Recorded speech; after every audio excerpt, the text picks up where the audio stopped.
The Masters of Wisdom speak on the Lords of Karma and you. The Bridge to Freedom Journal, April 1952. MAHA CHOHAN, the Holy Spirit, the Hand of God working through rays 3 to 7. Editor's note. At present, the MAHA CHOHAN is working through all 7 rays. The law of the circle is a stern teacher, for there is no prompter but pain and unhappiness, and much later, love. What the infant learns through experience, the mature man may learn through contemplation and observation. Energy acts on the instant. Its recoil may take centuries, but return it will. This is karma, good and evil. The mantle of the Spirit of God may deflect the full impact of this return current when the soul signifies a willingness to learn the cause for his pain. Later, the awakened soul may join the transcending powers of the higher laws and transmute any arrested karma, mercifully inanimate, during his search. The deflecting, the suspension, and the meting out of karma is all under the supervision of the Lords of Karma, who are authorized by the Son himself. El Moira, the first ray, divine will and rulership. It is time the people of Earth made acquaintance with the Lords of Karma. They are the final authority for the life streams that belong to the Earth.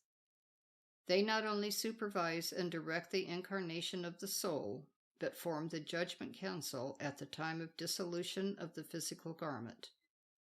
They delegate each soul to its proper sphere for its sojourn between embodiments.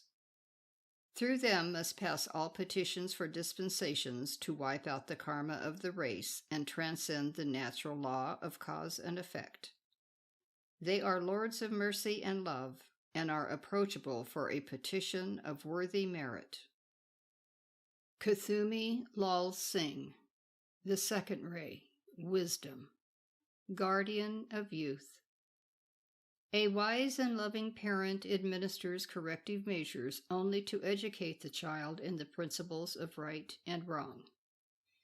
When the intelligence of the child assimilates the lesson, the need for suffering and punishment ceases to exist. Only a sadistic nature would continue unnecessary discipline. Is it not apparent that the Great Father is equally capable of waiving the judgments of karmic pain when the consciousness is awakened to the cause and has corrected its motives within? This is the office of the Lords of Karma which I enjoy most, the wiping away of the tears and sins of the world through mercy. Paul the Venetian, the third ray, diplomacy and tact. Tolerance, a gentle man. Am I my brother's keeper? Would any good man see his brother struck down if it lay within his personal power to stave off the blow? How great might the combined petitions of good men weigh in the balance before the Lords of Karma, to release men from the full recoil of mass karma by changing the motivating powers behind the actions of the race. Serapis Bey, the fourth ray, art and beauty, hierarch of Luxor. When a member of the human race is bold enough to stand unveiled before the 7 mighty judges, impersonal and dispassionate, the hearts of heaven are stirred. It is seldom such an application is denied.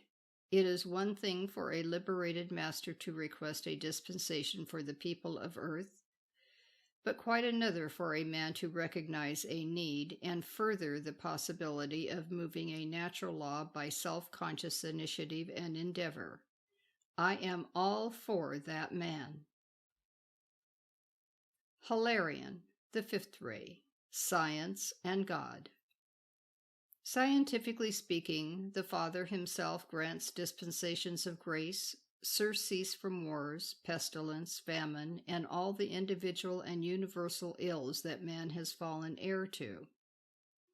But all applicants must pass through the council of the karmic lords and show cause for the transcending of the karmic laws which are the authority over this earth. If that law is to be transcended, it must be proven beyond a doubt that such mercy will be ultimately a good thing for the race. To mitigate or destroy karmic retribution is possible. Otherwise, there would be no hope or efficacy in prayer. Scientific research and medicine have temporarily alleviated pain and suffering, and thus softened the karmic lash. More permanent manifestations of this transmuting of evil will be evident in the future. Jesus, the sixth ray, religious worship through devotion and reverent feeling.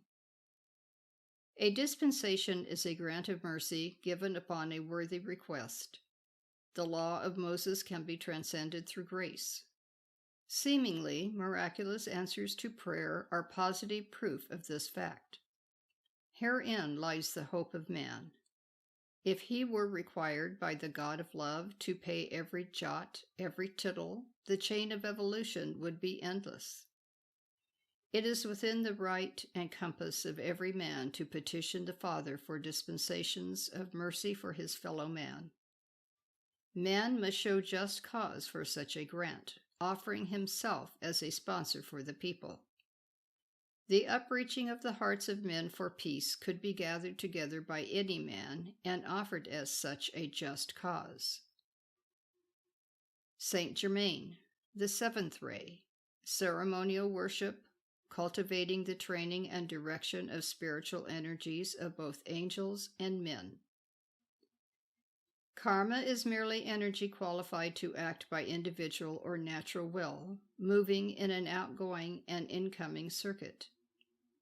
The effect of this karma will be determined by the motive within the qualifying intelligence when the invisible cause was set up. The natural law is that karma, the law of cause and effect, must spend itself. If, however, the motive that has created evil karma is changed, the motivating intelligence educated, the natural law can be superseded by mercy and the causes set into motion wiped from the screen of life, even before they are apparent to aught but the inner eye. This is the promise of tomorrow and the hope of today, the power of dispensations and the mercy of the karmic council.